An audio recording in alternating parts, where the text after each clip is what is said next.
I'm spending my whole weekend in my pajamas. The whole thing for me is I'm trying to save you time, money, and energy. I have got a PhD in life. So, like, what do I care what some random person on the internet thinks of me? In New Year, new me, you gotta have some fun. God, Tim, everything you touch just, like, is amazing. And I want to tell that person, no, it's not. I'm only trying to make one person happy, and that's Tim Castleman. What up, everybody? It's your boy, Tim Castleman, back with a Wide Awake edition. The last one we were sleepy deepy on, and we apologize. It had been a long day. Sue, we had fed her food and alcohol. Yes, and, then I was still in East Coast time. East Coast time. We lowered the lights. All the excuses you can think of as to why we were low energy. But that's not the case today, because today is Sue's birthday. That's right. Happy birthday. Second birthday she's had while being in Las Vegas. Second day of her birthday, which is just basically a big ruse to get free desserts whenever we go. Now, Fogo de Chao, you get an actual dessert, a creme brulee, if I remember correctly. Oh, that it was amazing. Succulent and delicious and amazing and all that. Highly recommended. Where we went to tonight, Magliano's, you got sugar cookies that they make in-house. So we're delicious, don't get me wrong. I appreciate the sentiment, but it's kind of like getting a whole birthday sheet cake and then someone else being like, do you want some certs? Would you like, would you like some Lifesavers mints? Certs? Yeah. We're going way back. That's what I mean. That's what I mean. I feel like I'm in high school. There's some dude in a white shirt back there that's got a wife beater, an Italian wife that he takes a calzone home. Not a calzone, a cannoli home every time he goes making those things. So we have not recorded our daily podcast like we do on our travels because we've just been so damn busy. Busy. Has been going on so long, and we've been blessed to hang out with our good buddy James J. Jones. Always a great time. While we're here. So that complicates our ability to sit down and, give our deep dives. So now that the entire AI event is over, let's talk about it in its completion. First of all, Sue, based on the events that you've been to, if you had to give it a 1 to 5, 5 being like, oh my God, I can't believe it. 1 being like, don't ever waste your money coming to one of these events. I'm going to give it a 4, a solid 4. Okay. Yep. All right. Now, what goes into the 4 rating for you? Okay. There was definitely some great content in regards to some websites that I'd never heard of before. And I try to keep up on these things, but as far as AI, video creation, audio, basically there was that one site where you drop in a keyword and it basically creates a whole entire website for you, like pages and everything with one keyword like that. I think for that information alone, it was fascinating. And of course, there was a lot of video, like how to Mid-Journey and prompts in Mid-Journey. Oh, and then Ori Bengal, the artist that we know, he actually gave kind of an interesting presentation. The artist formerly known as Ori Bengal? Yes, clearly. Right. But surprisingly, his presentation was all about a different platform that, probably isn't talked about as much.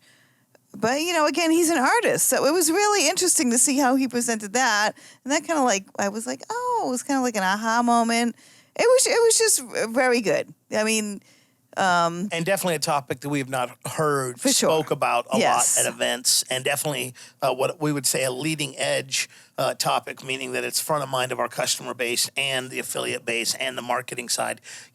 All the marketing, and this is just a generic broadcast. This isn't shade on anybody, but, the crypto bros, the NFT bros, the e-com bros, even the offline bros. They're all looking for a new place to hang their hat. And ChatGTP comes along, and suddenly they all are in an arms race to become the expert. And to put it in perspective, Perry Belcher was able to get close to 400 people out here to an event before people even knew who was speaking. They knew the general overlies topic, which was AI, of course, but didn't know where it was going to be, who was speaking, anything beyond, hey, it's $495 to come to this thing for 3 days. And he got nearly 400 people to do it.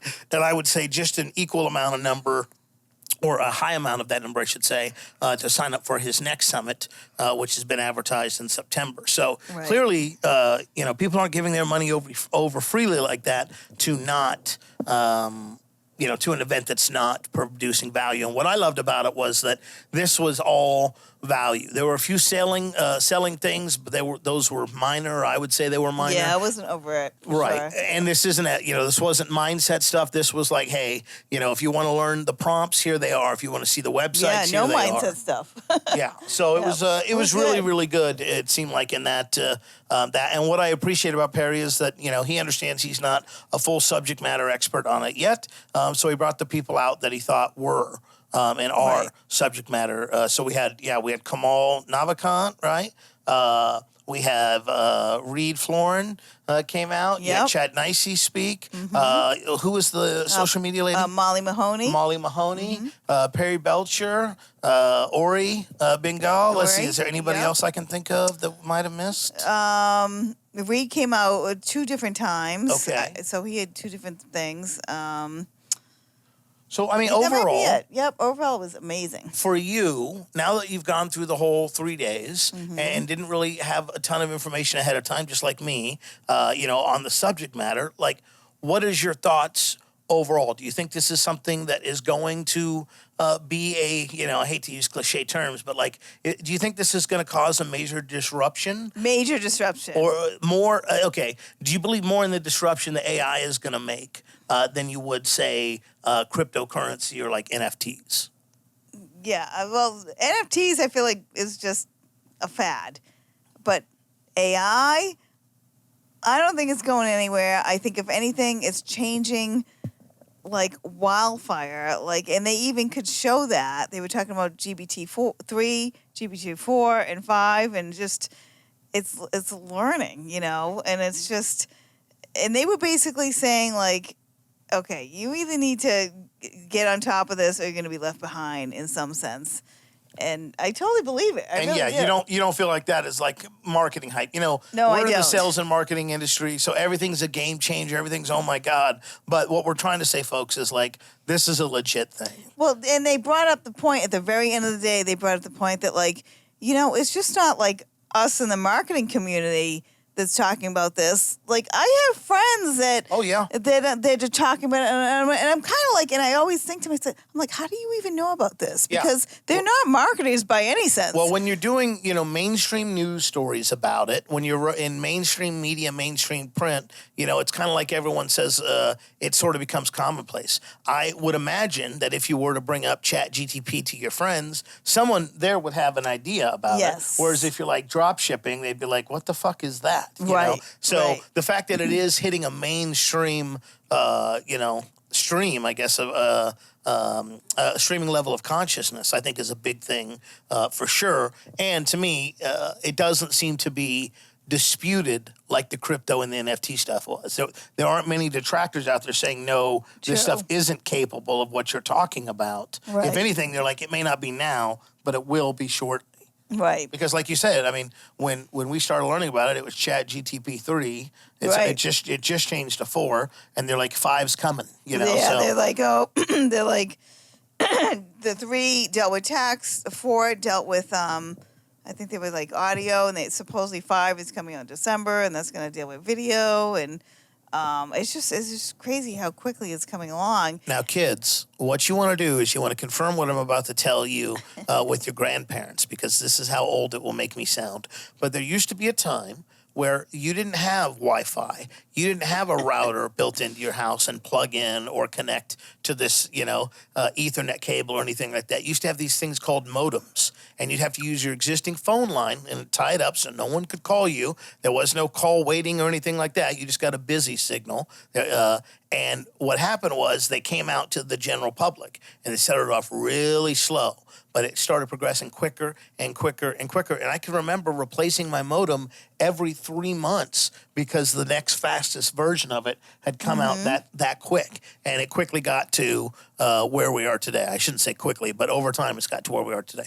I feel like that's what's happening with ChatGTP. It's like you're getting in right now at the slow speed, but it is going to be rapidly increasing so much. And we'll see the impact of it. What was it? Walmart said they want to have What's the percentage of stores that want to have automated? I thought, was it like 60% or 70? And they want to do that by 2025? In 2 years. Yeah. Yeah. I mean, that's crazy to think, and I'm not a conspiracy theory guy, and I'm not trying to get into politics, but if you go listen to Andrew Wang, he was a former presidential candidate. I think he ran for the mayor of New York City, but he talked about, and this is, I guess, the first time I heard about it, was the automation in the trucking industry and how they expect that to put 3 million truckers out of work within the next 10 years. Wow. So it may not be that we're driving in an autonomous vehicle, but our freight vehicles are autonomous. Mm-hmm. That just goes to show you when we talk about mainstream stuff, if that's happening at that big of a level, imagine it trickling down into our everyday lives. Is the person you're talking to on the chat really a person? Or is it, is it a bot? Is the email that you're reading, is it from a person or is it from a well-trained bot? I think there will still be some markets where, I don't think true artistry will go away, but I think the lines are going to be blurred a lot more because it's just going to be so hard as these things get better and better to distinguish.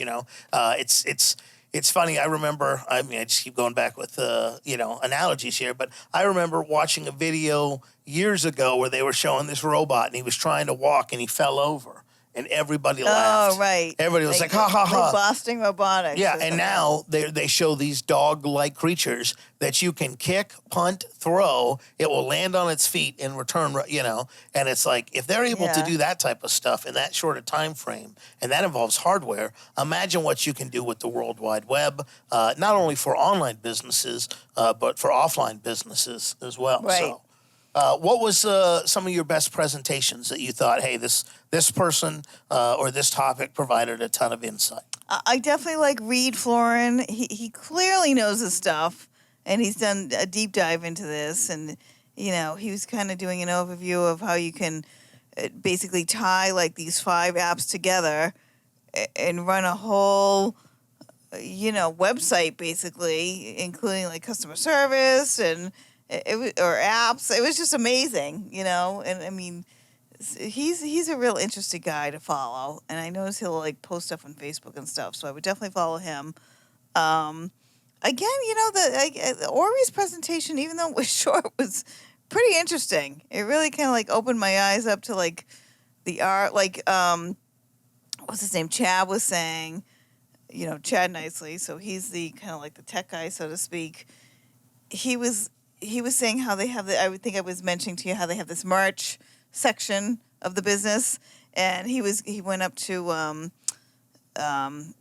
Perry and he's like, yeah, I found this great photographer in Vegas and these models and I hired him and blah blah blah, and they were going to model the t-shirts, and Perry's like, oh yeah, how much does that cost? And I forget what the thing was, and then long story short, they ended up doing it with like AI. Like you can't even tell the difference.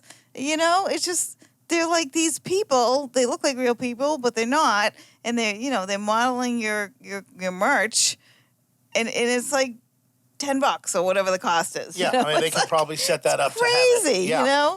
And I think people will be doing that and adopting it. Yeah. It'll be interesting to kind of see what happens there. I mean, I really am curious to see what the future holds for that. And I will also say this just as a caveat, if you don't have your basics in place, like a website, a product, an email list, things of that nature, ChatGTP may help you, but you're not going to be able to fully benefit there. So make sure you got some ducks in the row before you just go, oh, ChatGTP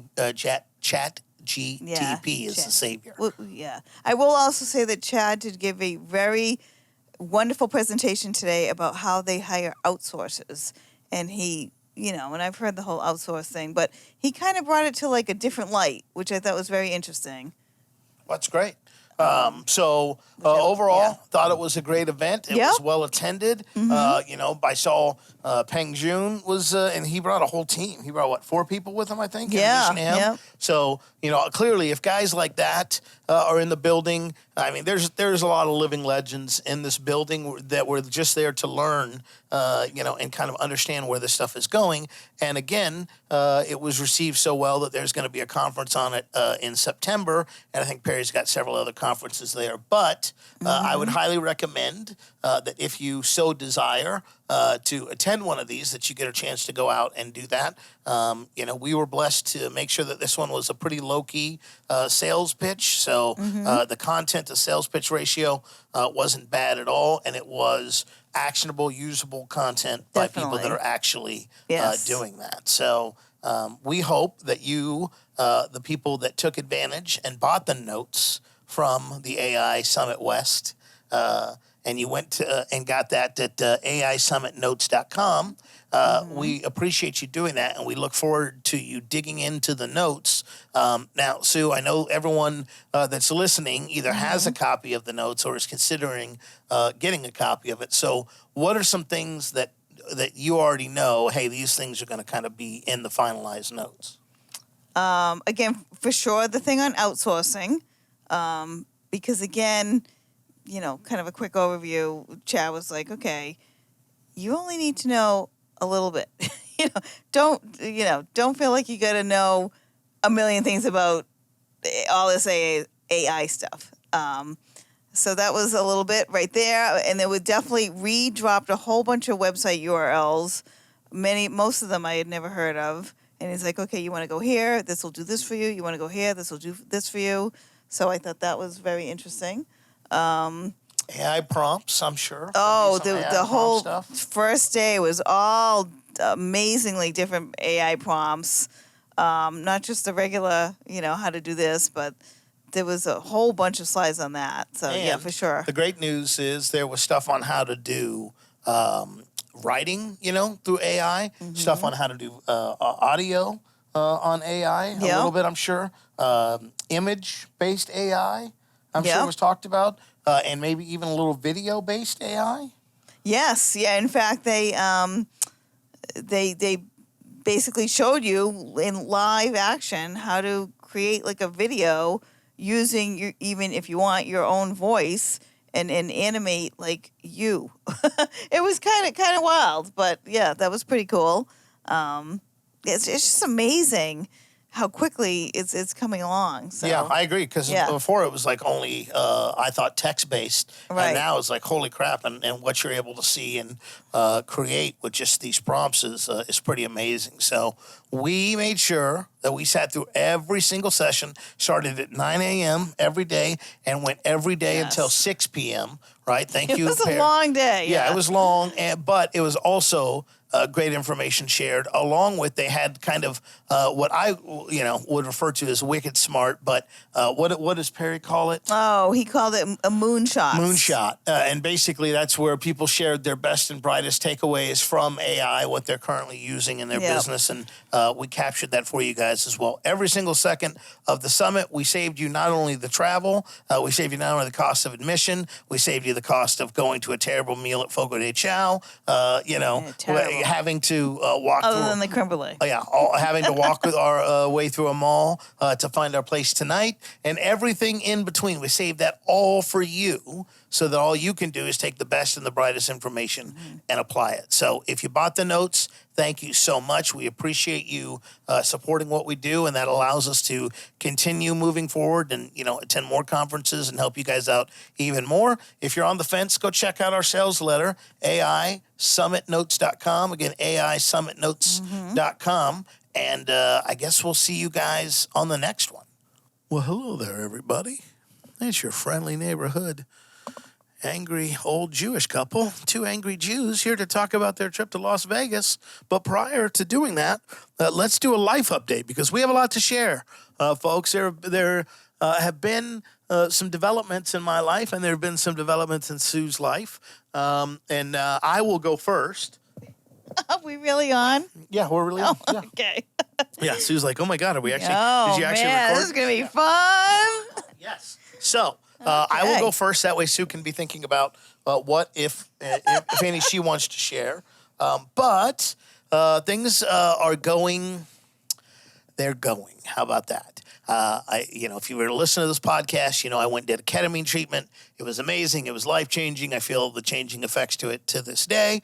And I was so excited and happy because I finally found something that worked. And thank God we're making a progress and moving forward. So I signed up for a second ketamine session. Totally different experience. Left there angry, disappointed, and was like Jesus, I don't know if I even want to go back and do another one. Not that it was a bad trip or anything. It just didn't get me anything or nearly as much as the first time. So, in a way, I'm kind of grateful because I know if I'd had 2 back-to-back life-changing sessions like I thought I might, I'd become one of those annoying vegan CrossFitters that wouldn't shut the hell up about it. You'd be like, I have a hangnail. Be like, have you tried a ketamine therapy for that? Be like, I had a tire blowout on the highway. Be like, if you did ketamine, you could deal with that. So maybe that's my way of not getting blown about that. So I'm going to try another one. I'm going to give my brain a few months. The lady was like, well, the medicine is saying that there might not be there. And it's like, are you fucking kidding me? I know there's a ton of stuff there, right? There's acres of diamonds in the wrong way there to unpack. But apparently my brain didn't want to let it go. It couldn't be that it was with a new therapist or 10 o'clock in the morning. I don't know. Just super disappointed with that. So I thought, you know what? That's okay. We're going to take our own mental health into our own hands. And by doing so, we're going to do mushrooms. So I found a guy. I was just going to ask you if you tried mushrooms. Yeah, it took so fucking long to find this guy that I got so bored. I thought, you know what? I'm just going to become a mushroom farmer and grow my own mushrooms. So I found all the supplies. Thank you, internet, right? If you're looking yourself, I would say go to Etsy and look for a thing called a grow bag. And then I check out a website called Eden Spores, I think. If you just put Eden and Spores into Google, a website will pop up and, it will tongue-in-cheek tell you how to do the 2 things that you need to do to connect the dots, so to speak. So they show up. I get my medical-grade gloves on. I make sure that everything is wiped down with rubbing alcohol. I do the little alcohol pad on the little spore thing. I inject it. Allegedly, I've heard this is all based on a YouTube video I watched, right? This isn't me doing it. This is just me seeing a video being done where you would clean the whole area and then you'd swab the thing in there. And it was like Dr. Quinn Medicine Woman. I was trying to bring somebody back to life with a Narcan needle. So I put it in there and then I waited 2 weeks and I pulled it out of the bag. And there you could see that it was all moldy. Oh. So my days as a mushroom farmer quickly came to an end in this totally fictional, non-real account of things. And then I decided, fuck it, I'm going to find a guy and buy some. So I did. And then, everyone's like, oh my God, they taste so terrible. So for a little while, I was taking them, and just... Maybe you should have had one of those certs mints while you were Yeah. Maybe I should have got a certs. Instead, I was just taking gobs of peanut butter every time I did. So I was getting cotton mouth like I was smoking weed with none of the benefits of that. And I felt like, okay, like I was like, oh, I'm a little smiley, a little more happy. And then everyone was like, oh, man, you're taking way too little of a dose. I was thinking I was taking like, I don't know, a gram or 2. And then when I finally got a Coke scale, it was like, you're taking 0.2 nanograms of nothing. I was like, oh, shit. So... I might have done some more research on the internet, allegedly, figured out a way to make peanut butter and chocolate and basically, allegedly, apparently, according to what the kids on the internet say and do these days on TikTok, it's a dangerous thing. You shouldn't be on it. But I've been watching these kids, and what these kids appear to do is buy a coffee grinder, take their dried, cracked out mushrooms, grind it up into a fine powder, put it into peanut butter with a certain amount of butter, half of what they say, by the way, because it gets a little too oily. And then you have your compound, which then you can scoop into the pre-melted chocolate into a silicone cup. And then you have your own little chocolate balls of happiness. Wow.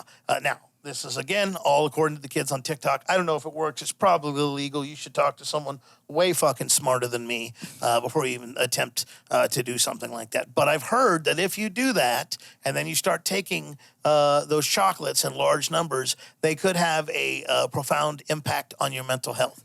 What they did for me was make me angry and super fucking sad the 2 times I tried it. I was like, good. I'm going to try several grams of this. And it was like, oh, no, this isn't the direction that I wanted to go.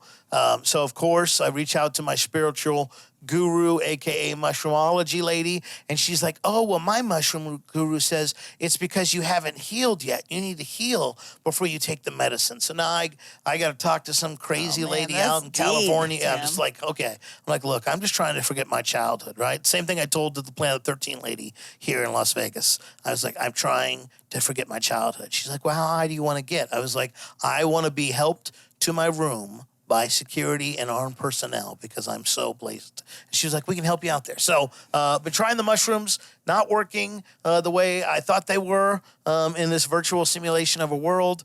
So I think that's a one and done. I think I'm going to stick with just the ketamine treatments and give it another shot here in a couple months. Let my brain recover so that when we go back in, can't be any of this. Well, there's nothing to uncover. It's like, no, there's plenty. So that's good. Overall, I feel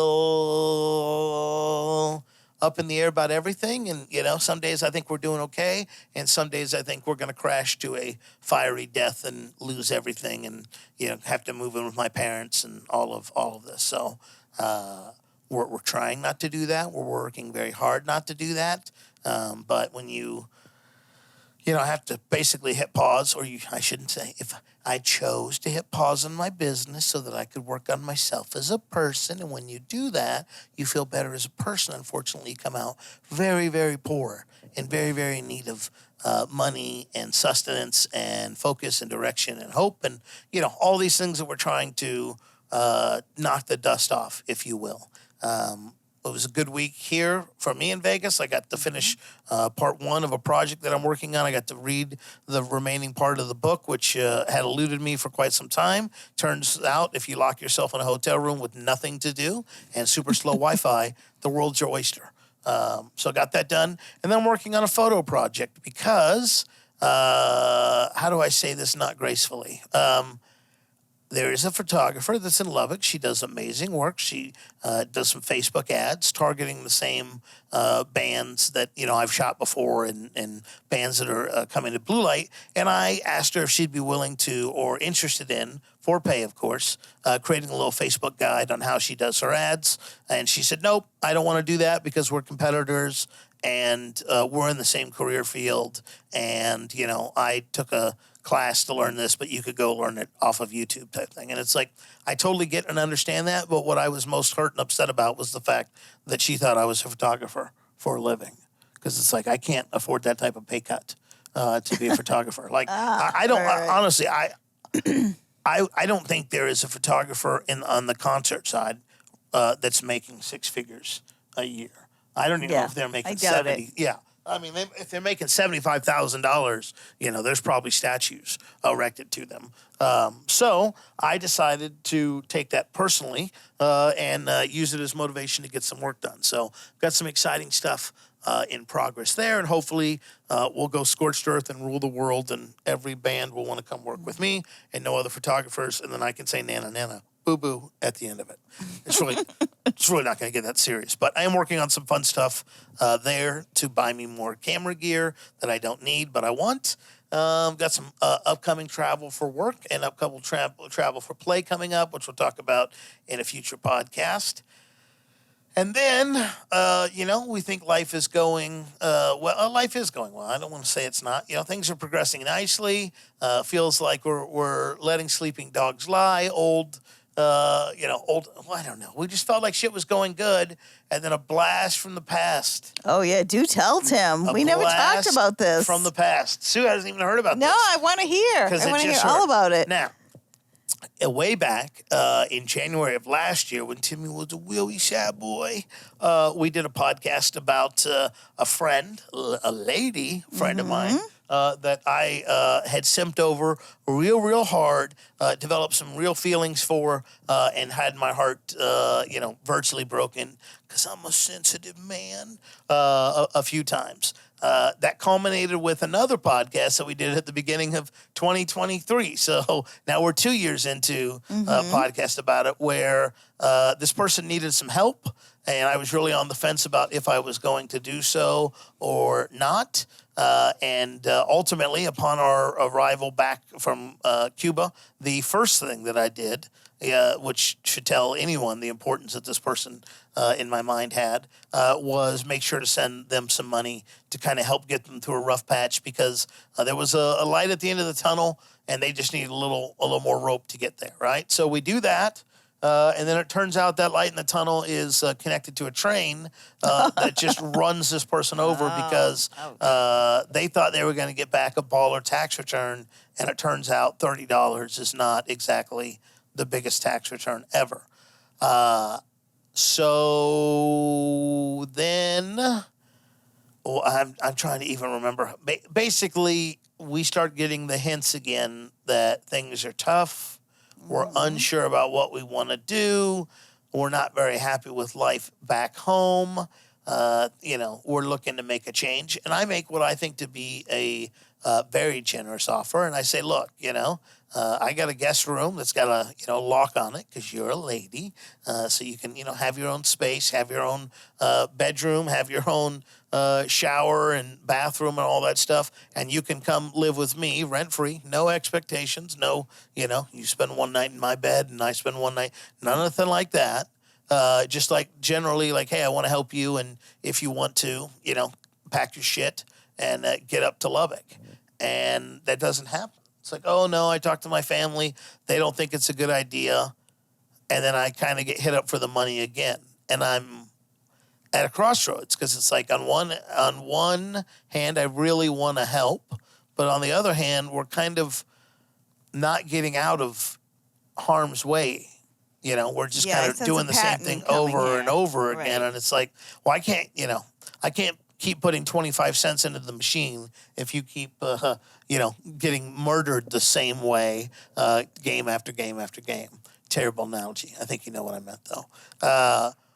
So that was it. And I kind of intentionally stopped responding to the text because I was like, nope, I know that if I give any more money and I get hit up again, I'm going to be real resentful. Right. I'm going to start getting some feelings that aren't going to be the loving, accepting, you're so good kind. So I just said, I want to avoid that part of the experience, and I'm just going to walk away knowing that, I made a great and generous offer. It was not taken, which is perfectly fine and well within their right, but that's all that I was willing to do. So I think things are good. Things are all right. We're just kind of, I don't know, not agree to disagree, but we're like, okay, whatever. And then a few days later, I get a text that says, hey, I'm in Lubbock. Oh, now, hello, can I come over? Now, suddenly, right, we couldn't afford the gas to get to Lubbock before. Now, how big of a distance are we talking? I mean, we're talking a few hours. We're talking 8 to 10. Oh, hours. Yeah. okay. I mean, it's considerable. It's basically the bottom of Texas all the way up to damn near the top type thing. And there was an offer even made. I think like, hey, pack your shit. Let me know when you're at the gas station. Back before she made the trip, and I'll get you taken care of. Because again, if you take a step in the direction, then I can help you. But if you don't, I don't feel right doing that. So I waited all day, and then I sent a text saying, hey, I'm sorry, I was busy all day, which I was. It's great to see that you're in town. Hope you've got a place to stay, and hope you're doing okay. Didn't hear anything back. And I was like, all right. Then I sent a next text the next day, went out to do something on the town, and I said, hey, I'm going to be at this location for a couple hours. If you want to come have a drink, grab a hot dog, catch up, whatever it may be, let me know. And didn't get anything. Then the next day and the next morning I get a text, hey, sorry, I was sick last night. I wasn't feeling really good. I was like, okay, no big deal. Hope you're well. And I was like, do you have a place to stay? Yep. Okay. She's staying with family. She's got food. Okay. So it's just kind of awkward. It's like, okay. All right. Good. Yeah. So later that night, I get a text, hey, what are you doing? I was like, nothing. I'm just kind of watching TV. I'm bored. Why don't you come pick me up? And I'm like, great. It'd be good to catch up and kind of get her story and see how things are going and all that. So she gives me the address. I pick her up. Now, how long had it been since you've seen her? Oh, shit. A couple years? Years. Wow. I mean, when did we do that podcast? That was 2022. So probably 2021 was the last time I'd seen her. Yep. Wow. All right. Maybe even 2019. Like the end of it. 2020 or because I can't remember if we did stuff during the pandemic and hung out during then. Whenever it was, it'd been several years. So I go and pick her up. And we just go back to my place, because we just want a chill night. And I'm trying to talk to her about, the situation and stuff like that. And she's just kind of like, this is really hard to explain to someone that maybe doesn't understand it. But when life keeps kicking you in the fucking face, after 5 or 6, you're ready to tap. You're ready to just be like, you know what? I'm good here. I got, and everything that's good about you, your past, your history, your anything, all that shit just disappears. And you think, oh, man, I'm a burden to all these fucking people. All the people that said negative things about me are right. And maybe I'd be better off, ending things. And I was like, well, I totally get where you're coming from there. And even though we didn't go down the same path, like I felt that where you're just like, yeah, look, just leave me the fuck alone. But my spidey senses couldn't help but pick up a few things that just made me have some pause. Like what?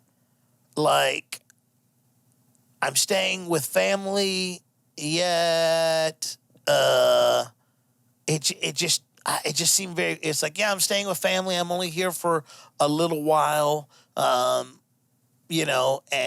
I got bored and I was cleaning their house, and yeah, I just kind of got bored and I kind of wanted to come hang out. You're like, okay, and then she was like, oh, I'm sorry, I'm on mushrooms, and I'm like, oh, I've done mushrooms recently. Like, I get that, right, but I noticed, from all my educational research and certainly not firsthand experience by myself or anyone close to me, that the symptoms that we were displaying weren't mushroom symptoms. Oh. We were grinding our teeth. Okay. We were acting a little fidgety, and we had the sniffles. Wow. And, at first it was allergies. Yeah, okay. And then when I mentioned some of the symptoms related to a certain aphrodisiac drug, then it was confirmed that, oh, yeah, I've also been on that as well. And it's boy. Like, okay. And, then I started noticing what I feel to be, and this is just one man's story inside of it, some repeating of phrases in the past that probably would have got me, or probably did get me to act. Okay. Like, I don't have any money to go back to Houston. I don't have any money to, I don't. And, so she knows how to. And when I'm not responding the way that I have in the past, then we just kind of sort of go on to the next one. Right. And I'm not saying this is deliberate. I don't believe that. No? Maybe it's just my brain is lining these things up for me. Testing you? But I just know that I couldn't, in good conscience, help this person without feeling tremendous resentment, especially considering, at least in my opinion, they weren't helping themselves. Right. It's fine if you want to come up and have a weekend away and all that stuff. But, if you're broke, and especially if your mental health isn't that good, I don't know if doing, and again, I'm thinking somewhat rationally for someone that's an irrational person right now because of their position in life. Like, yeah, I mean, there are times people told me shit back in 2008, 19 and 20 that I was just like, you're wasting your breath. Like, I hear you, but I'm not at a place that I am going to act on what you're telling me. And I kind of feel like that's kind of where it was. So it was a very awkward hang, because I was like, all right, well, if you just kind of want to be left alone, like, we'll listen to some music. And we did, and we hung out. But it just felt off, and it felt different than the previous times that we've hung out. And I'm tremendously concerned for her, because she's got some diagnosed health issues, which I'm not going to mention here, but they're critical, that she needs to get addressed. And she really hasn't told a bunch of people. And she also hasn't sought the treatment that has been laid out for her doctor. Oh, that's not good. Yeah, and I'm just like, okay, like we gotta do something. And if there was a step in a healthy direction, then I want to be there to help all that I can. But I can't do it when I feel like you're lying to me. about certain things, and no need to lie. I'm not going to judge. She could have been on every drug imaginable, and I think with the exception of something like heroin, just because it's a needle, and thanks to public PSAs when I was a child, anyone that does heroin and shoots a needle immediately gets AIDS. Right. Short of that, I'd be like, okay, well, we can work on it, but I don't know. But there's no need to lie either, I chose me in that situation instead of her. Yeah. I chose I for think me you not to should. be angry, me not to be resentful, and me not to be wondering what if or what it, what, and it's been very fucking hard. In fact, today I texted her because I hadn't talked to her or hadn't heard from her since we hung out. No thank you text between each other or anything like that.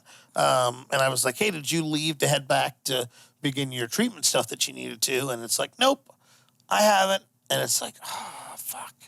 Okay, well, horse, water, you gotta do this. I can't force you to Right. drink it, damn it. And you're doing your best, and clearly you care about this person, and obviously, you can only do so much, and you're certainly doing what you need to do and what you feel like is, best for you to help her with, aside from and I get the money thing certainly is like that next level, and like you said, it sounds like a repetitive pattern.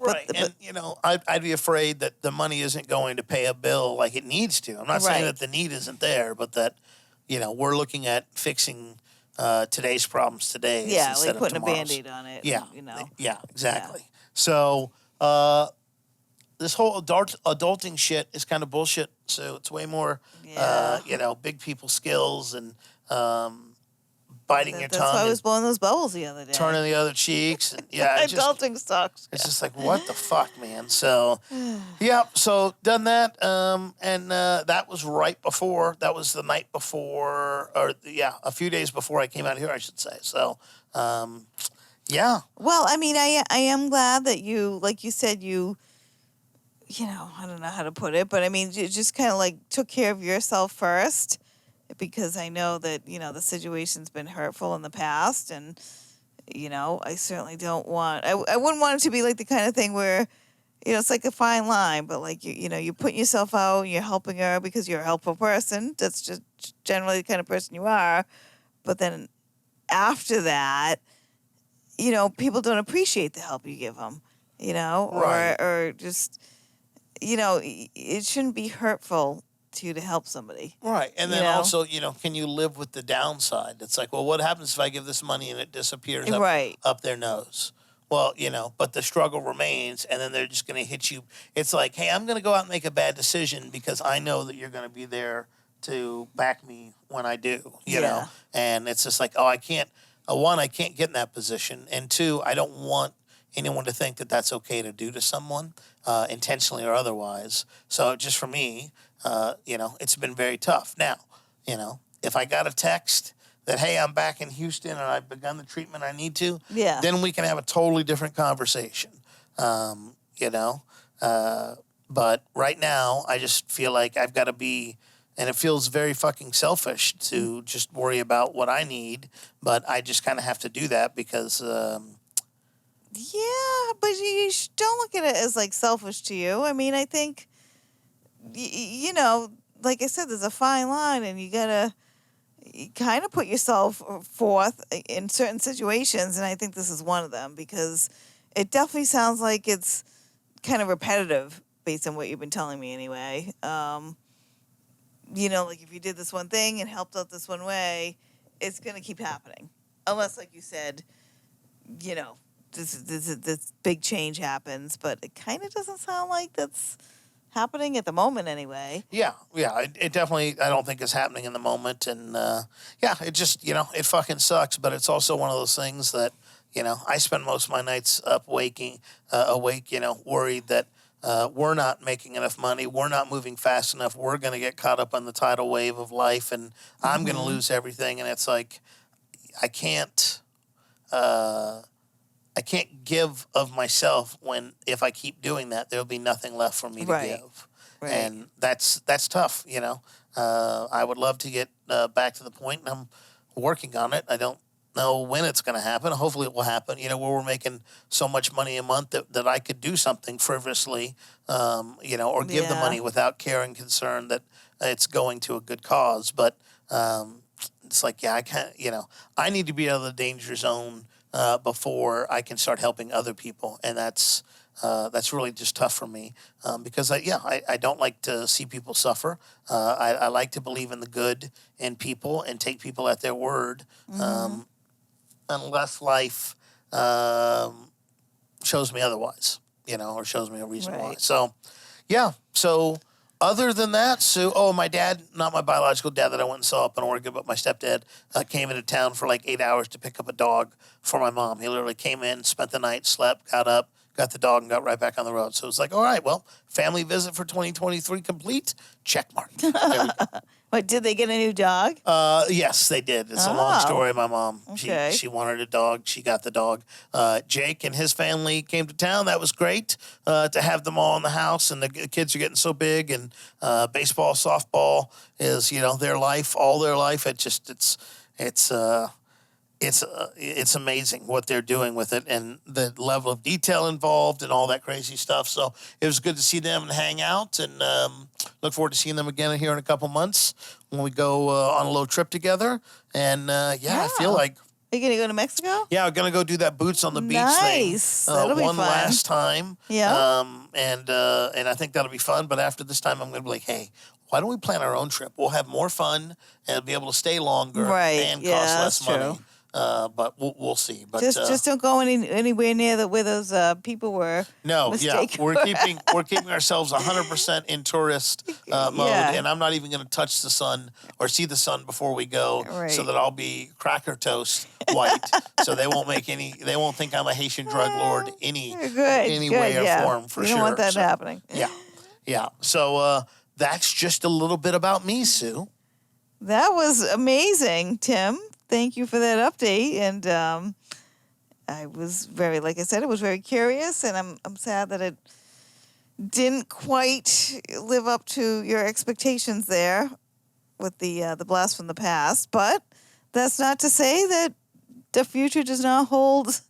Well, you never know what's going to happen with that. Day, the same day she hit me up to hang out, I had just written a podcast, or I had just done a podcast about how, I think she hadn't responded in a couple days, and it was like, all right, I think we're done here. Like, I think, once I stopped responding the way she maybe was hoping or expecting, it's like, all right, well, he's a lost cause. I'm going to move on to someone else or whatever. And then she hits me up to hang out, and it's like, what the fuck? And then all the stuff that happened, and I was just like, uh-oh.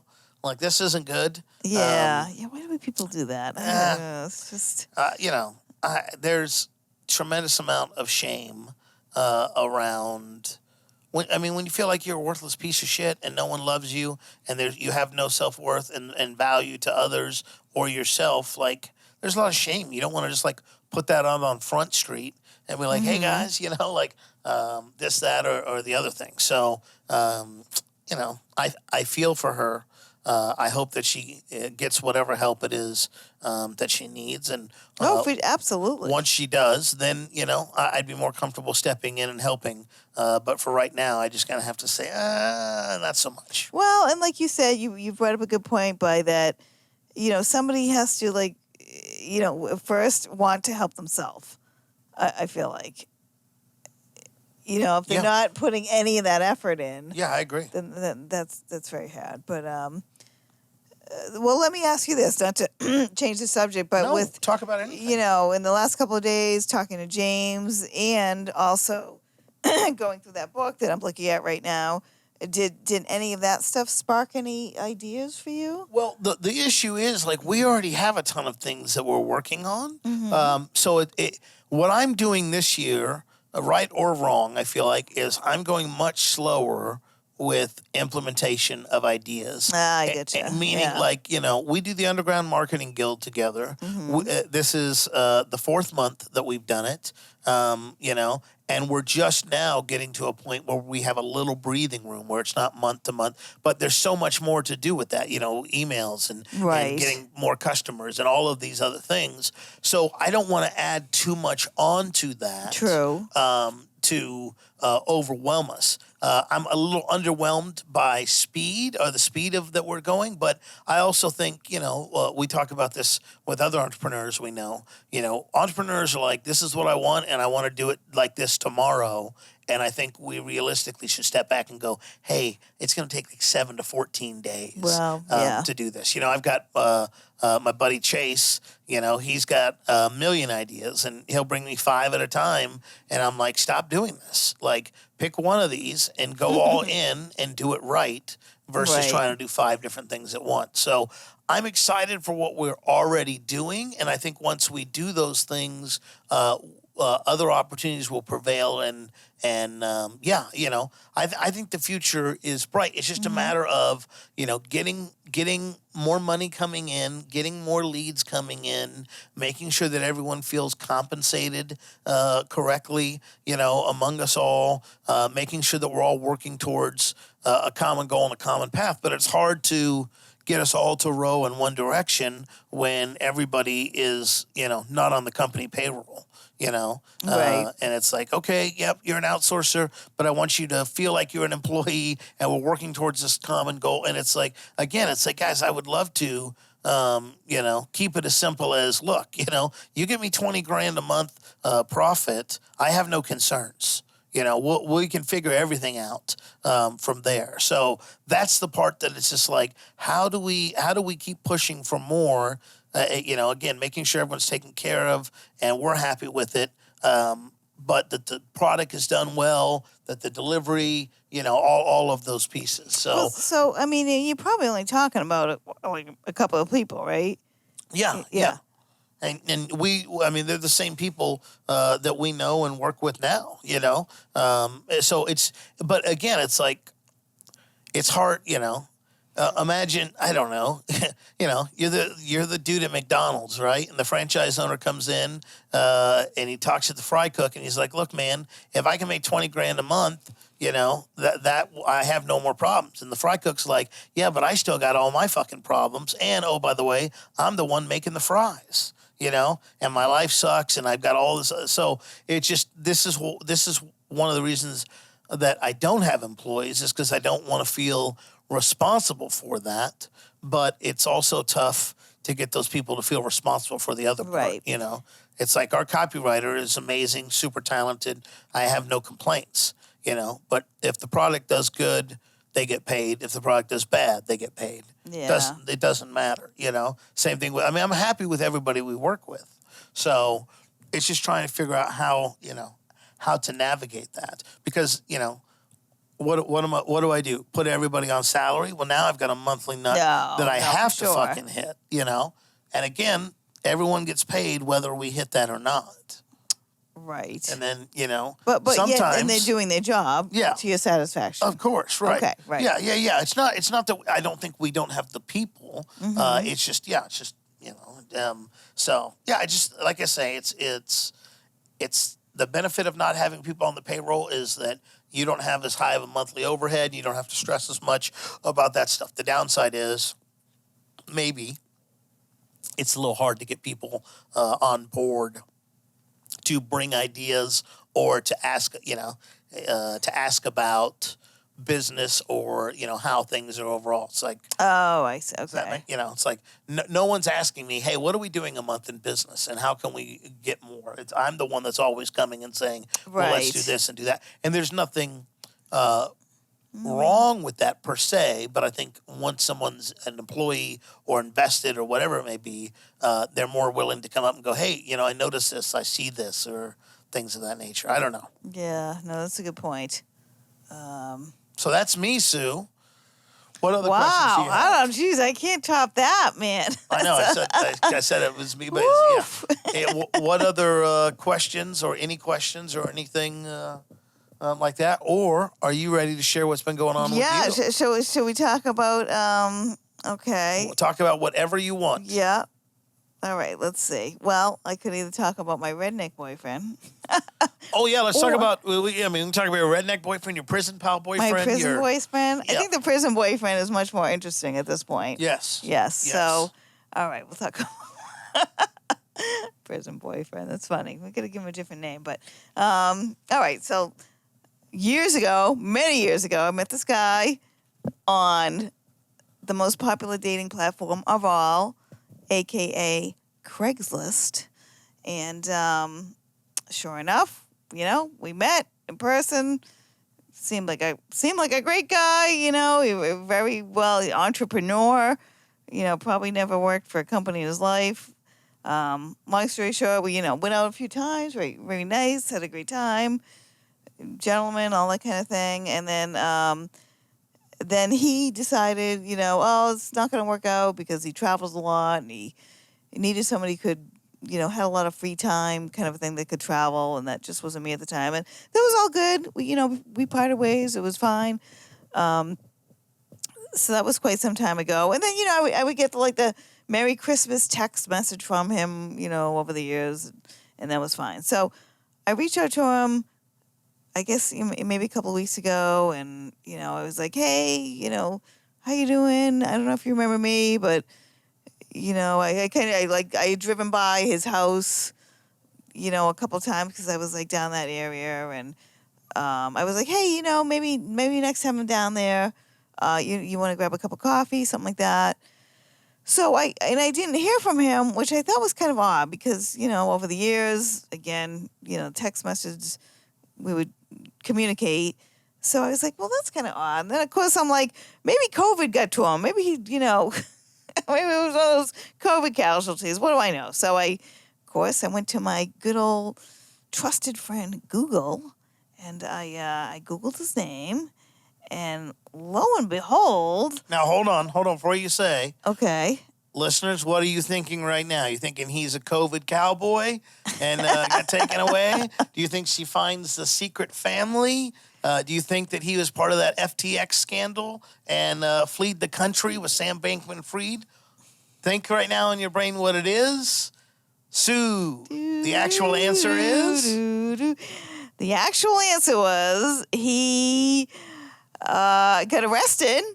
Apparently he was on the run and, kind of fled the area, and he got caught in some place very far away and extradited back to the state, and he got arrested for, I hate to even say it, but something, a man should never do with a younger lady. Let's just put it like that. So, of course, there's all these little town newspaper articles, which are 2 paragraphs long, but that was the gist of it. He got arrested and indicted and went to jail. And it said for 15, 18 years, something like that. And I was like, oh my gosh, this is crazy, wow. This is somebody that Sue was imagining a life with. They were going to reconnect. They were going to be on the morning show. I was being we hadn't seen each other for 20 years. I know. And it was love at first sight once we laid eyes on each other again. And instead, my mind was blown. I was like, no way. And in fact, one of the newspaper articles, there was a picture of him in his orange jumpsuit, and clearly in the classic, in the cell with the shiny urinal attached to the wall. I'm like, what? See, and I'm like, damn, that's him, all right. Now, so yeah, listeners. Okay. What would you do in this situation? You've just discovered, the man that you considered the Fabio of your dreams. No, I wouldn't go that far. Of course not, right? Yeah. We were just going to have a cup of coffee. You're just going to have a cup of coffee and get married. I get it. I understand. Yeah. You do a little Google search and you find out that he's been doing some very inappropriate things with very inappropriate age people, and he's in jail for 15 to 18 years. Allegedly, of course, Allegedly, this is all according yes. to Google. Sue them, not me. Right. What would you do, dear listener? How would you run away super fast? Would you run towards the light? Would you run away from it? What would you do? Think about your answer. And Sue, what is it that you did? Okay, so well, to my credit, I did nothing. I was like, okay, fine. There you go. But today, as I was sitting in the old AI conference, a little ding ding, a text message came up on my phone. And then it was like, hey, thanks for reaching out. long time no hear kind of a thing. You know, I don't live in that community anymore, clearly. But, you know, I could use a friend right now. And, you know, I've had some tough things and I'd like to write to you and explain it kind of a thing. And just to be clear, you didn't let him know prior to this text that you were on to his secret. I did not. Right. You know, and it was, you know, very nice text. And I was like, okay. So, of course, I had to come clear and be like, dude, I know what's going on. And I didn't say it like that, but I was like, you know, I didn't say I Googled you, but I said I saw what happened. But, of course, in the back of my mind, I'm just super curious. I can't help it. I want to know the story. I do. I just, guys, ladies, you know. Ladies. I know, Tim's making fun of me. The two ladies that listen to this podcast besides Tim, right? Fellas. Ladies, do you want to know? This is how the fucking true crime podcast starts, right? This is how it begins. It's like, you know, that's a hot stove over there. And Sue's like, I know, but I just want to touch it. I just want to touch it. It can't be hot. There's no way it can be hot. It's never been hot with me. Why is it hot? Why is it hot? Next thing I know, I'm going to have to go into the correctional system. With my cake, with my knife and the cake. Yeah, and pull Sue out of some type of hostage situation because they've taken over the prison and clogged up all the toilets because they don't get Meatloaf Tuesdays anymore. You know, or they can't buy nudie mags at the commissary anymore. Like, I'm going to have to do that and be like, please, don't fucking kill me. I'm going to have to go into some type of Kumite underground fighting ring, you know, where she's the grand prize and I've got to make her fall out of love. I got to break the love spell that that he's cast on her as some Stockholm syndrome, you know, save her from that and get us out of there as quickly as we can. All the while, Sue's going to be like, call me sometime. Yes. I miss you, boo. Call me in 18 when you get out. Right.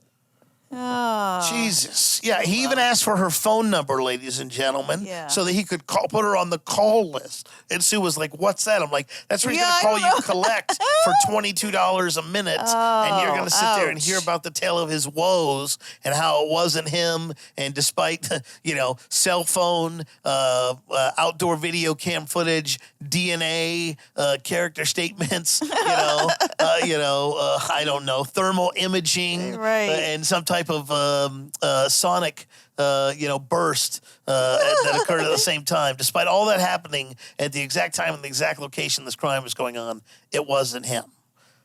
Is this your new true crime favorite podcast? It's going to turn out to be if you get in the back of the damn bus. Yeah.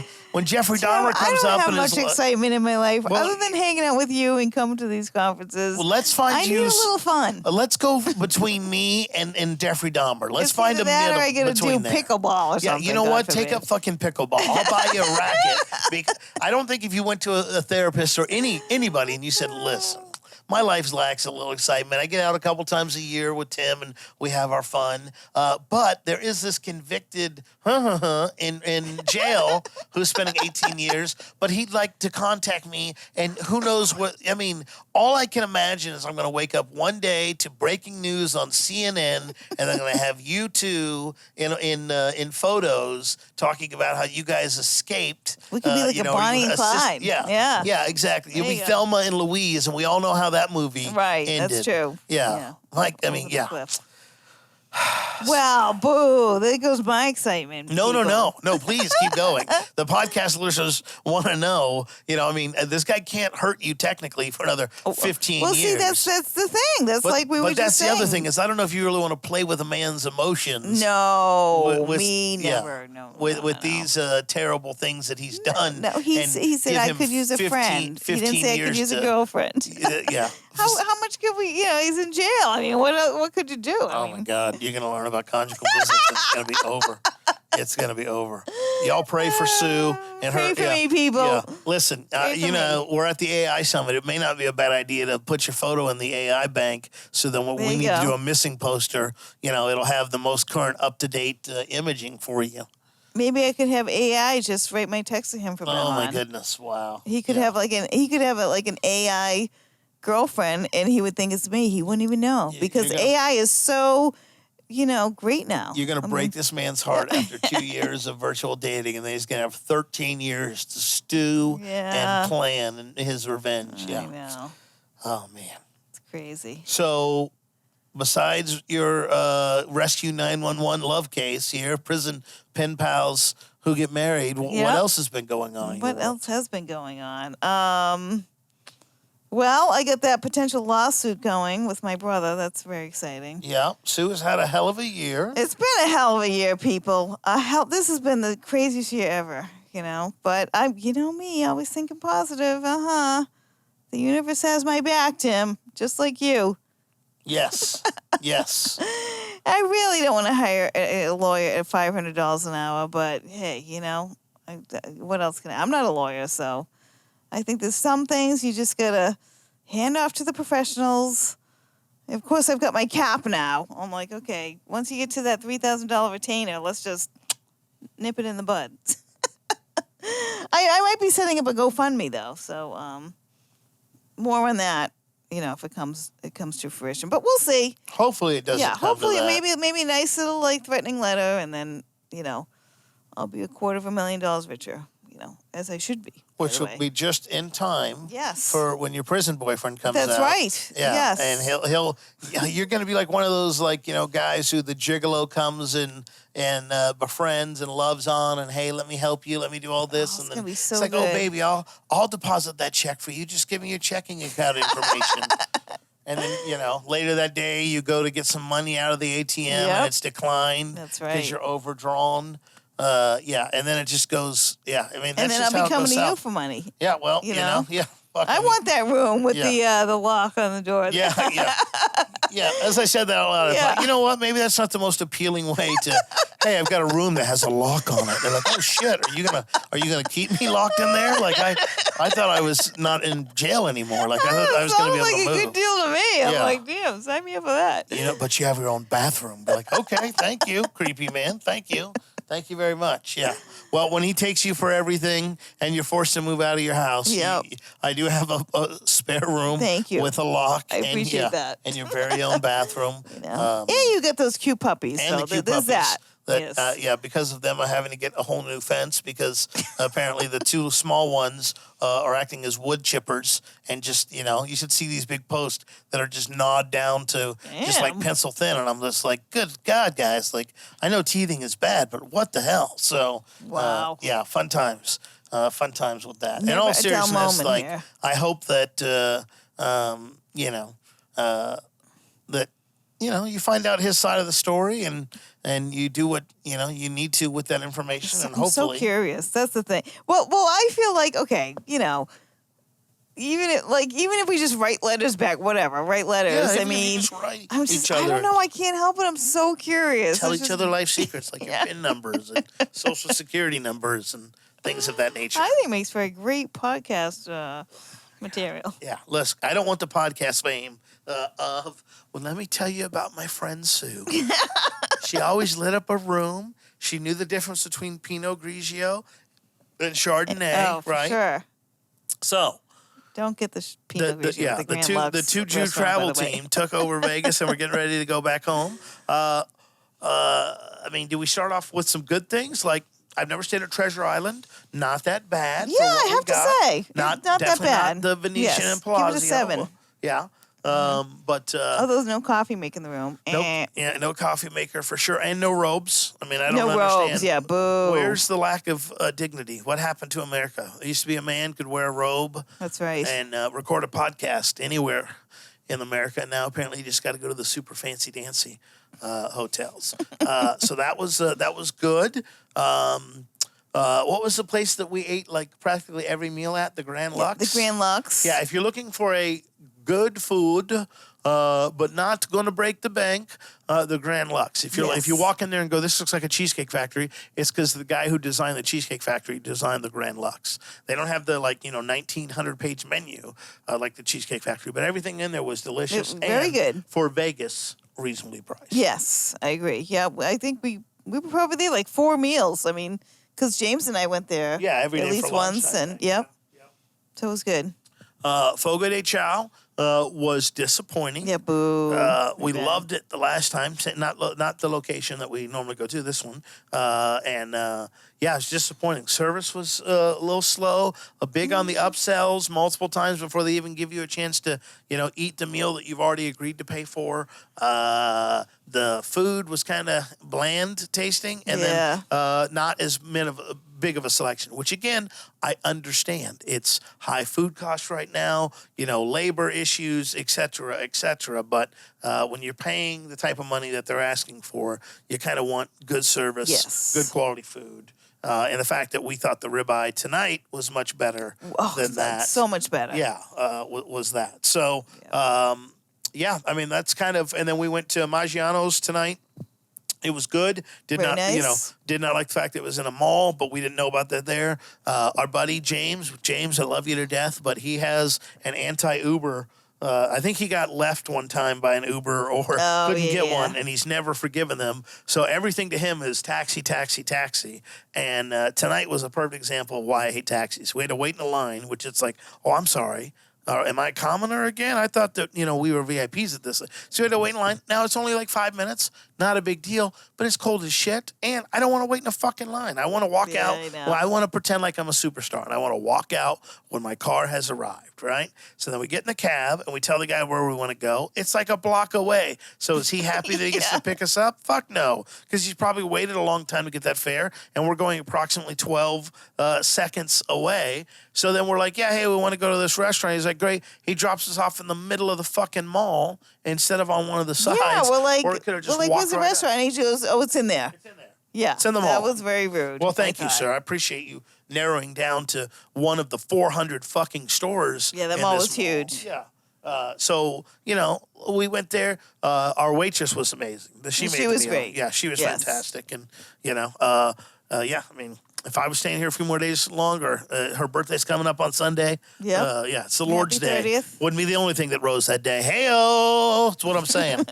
We'd be like, oh, yes. She's not in prison. Like, my name is Tim Castleman. I will give you a green card, and I will feed your sweet tooth. Whatever you need, sweetheart. Yeah, you want the vodka pasta at this Italian joint every day for the rest of our lives?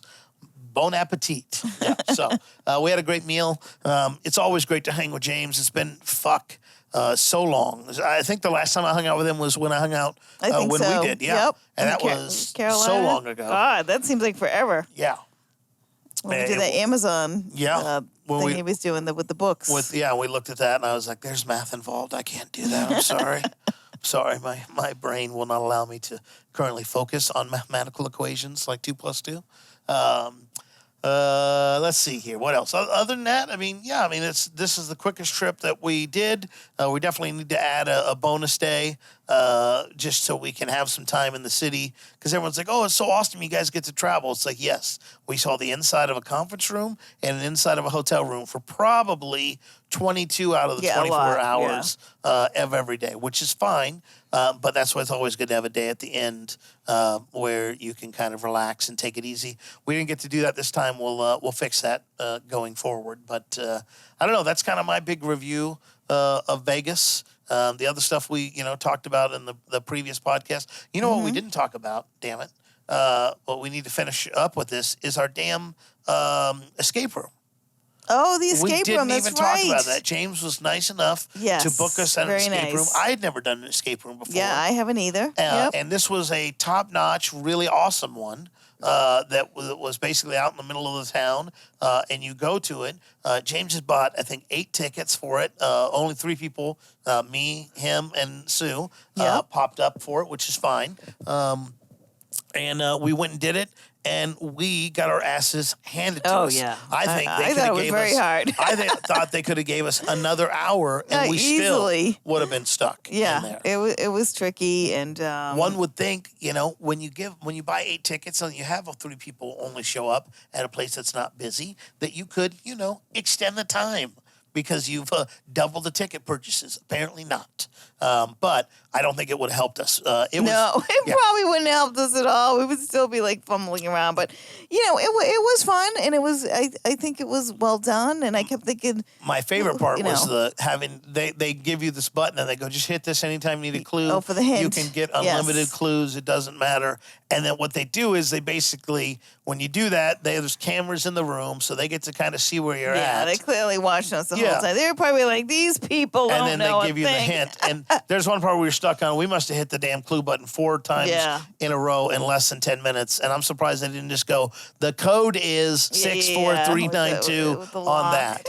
So we thought, well, you know what? We're pretty far along. This isn't a bad deal. And then when it's done, he goes, you want to see how it finishes? And he takes us through about 45 minutes of just talk through other things. He's like, you guys were not even close. Yeah, he's like, look, you guys would have been here till your plane left and came back for the next conference. Right. So, but it was still fun to do. Really enjoyable evening. It was. And it was a great experience that was something we could share about on the podcast. But yeah, clear to say. And this is what I guess scares me so much about your situation, Sue, is that, if you're depending on James and I to be able to put 2 and 2 together and connect the clues and save you in some type of Saw situation, like, you're fucked. You're totally fucked. There's no way we're going to be able to help. depending on you guys. Yeah, well, I got bad news. Just don't visit Planet 13 before that happens. That's the problem. Is one of us, is a big space cadet. Yeah, on the one of you. Sticky. And it was just like, good Lord, man. I was like, all right, now we're gonna start speaking in hieroglyphics for you to understand what we're saying here, James. So yeah, that was. It was just like, okay. Very entertaining. Very entertaining. I mean, we should have just brought snacks and laid on the floor. Is what we should have done. That would have been better. Just laying on the floor, been like, yeah, we don't care about your fucking clues. Yeah, like, just shut the lights off and let us enjoy our seance here. They're probably gonna it was always the whole time if they watching us, we're like on a highlight this. reel for sure. They're like, listen, this is an example. These people are like whacked, Hey, guys, we want to give you a perfect example of what to do when we have a mentally handicapped client come in and how you still treat them with dignity and respect. You see these 3 redacted folks? Yeah, they made it in 2 clues in an hour and a half.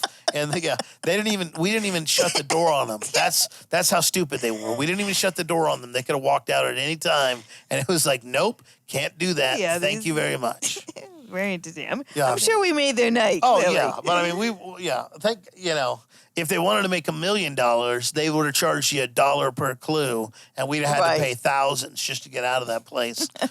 So, yeah, quite interesting, to say the least, but a really good time. Yes, definitely recommended. Totally a different trip for Vegas, even for me. Like, I think I gambled a little bit last night. I've spent $100 total. I'll do a little bit more on the way out. But normally it's like, oh, you come to Vegas to gamble. It's like, no, didn't do that. Oh, you want to go to these super fancy restaurants? It's like, nope, don't want to do that. It's like, just want to be with my friends, have a good time. Yeah, be in bed at 8:30 so we can record a podcast before getting up tomorrow and getting back, to our families and the start of Sue's real, true Hollywood stories. Yes.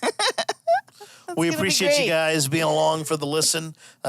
We always enjoy getting to do these on location. Sue, it's always a blast to get to hang with you and see you. Yes, and I agree. And I appreciate all your hard spending work. time with you as always, Tim. And it's all you. The cup overfloweth with stories and things that send me home scared and concerned for you. So I'll be hiring a private investigator. I'm probably going to get back. Please do. I need to know all the information. Don't forget about me. Keep in touch. Yeah, I might send you a piece of jewelry that has an Apple tag in it just to be safe. And be like, wear this at all times, please. Thank you. And thank you for listening. Do your old friend Timmy C a favor. Throw a review on iTunes. Listen to future episodes. Tell me where the back of my podcasting thing went. I think it popped off over there. That's good. Provided that Sue's alive, we'll both be on the next one. We'll talk to you soon.